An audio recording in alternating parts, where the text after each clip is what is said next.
মেয়ে আজকে বায়না করেছে মৌরলা মাছ খাবে।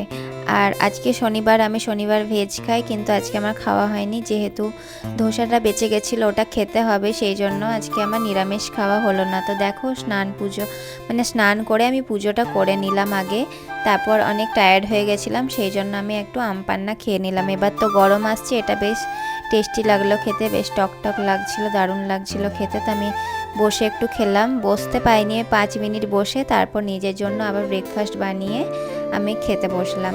আমি সবাইকে খেতে দিতে পারি, আমার কোনো অসুবিধা হয় না, কিন্তু আমি যখন নিজে খাই তখন মনে হয় আমাকে যদি কেউ খেতে দিয়ে দেয় তো খুব ভালো হয়, মানে আমাকে কেউ খেতে দিলে আমি সেই খাবারটা খুব তৃপ্তি করে খাই।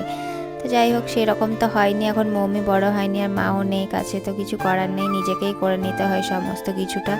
রাত্রে যখন মানুষ থাকে বাড়িতে, তখন আমি ওকে বলি তুমি একটু খাবারটা দিয়ে দাও না, আমি খাবো, তখন ও দিয়ে দেয়। তো ওর কোনো অসুবিধা হয় না, ও খাবারটা দিয়ে দেয়, আমি খেয়ে নিই, আমি কেন, তিনজনেই আমরা খেয়ে নিই। তো দেখো, আমি তারপর আমার ব্রেকফাস্ট হয়ে গেল, ব্রেকফাস্ট মানে আজ আমার প্রায় লাঞ্চ হয়েছে, ওটা আমি 1:30টার সময় আজকে ব্রেকফাস্ট করেছি। তারপর আমি সমস্ত রান্নাটা করে নিলাম, কারণ আজকে আমি ঠাকুরের জায়গাটা পরিষ্কার করেছি।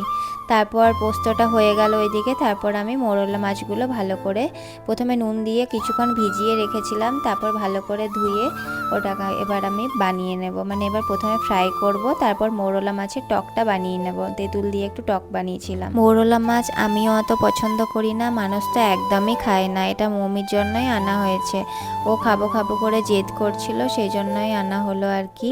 আজ যেহেতু অনেকটা লেট হয়ে গেছে, সেই জন্য আজকে বেশি কিছু বানাইনি লাঞ্চে, আর মানুষ আমাকে বললো আজকে তুমি খাবার বানিও না সকালে।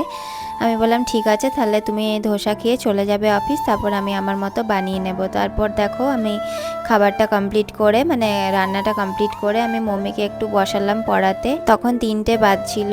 তারপর আমি 3টের সময় মৌমিকে খেতে দিলাম, আমি বললাম চল এবার খেয়ে নে, লেট হয়ে যাচ্ছে, আমি তো খাবো না, আমি দুপুরে আজকে লাঞ্চও করিনি। তো যাই হোক, এবার মৌমিকে আমি আস্তে আস্তে খাইয়ে দিচ্ছি, গরম ছিল, আমি একবার খাইয়ে দিলাম, তারপর ও নিজেই খেয়ে নিল, মানে আমি যখন মেখে দিই একবার ওকে খাইয়ে দিই। মৌমি এবার খেয়ে নেই। তো চলো, আজকের মতো টাটা, সবাই ভালো থেকো।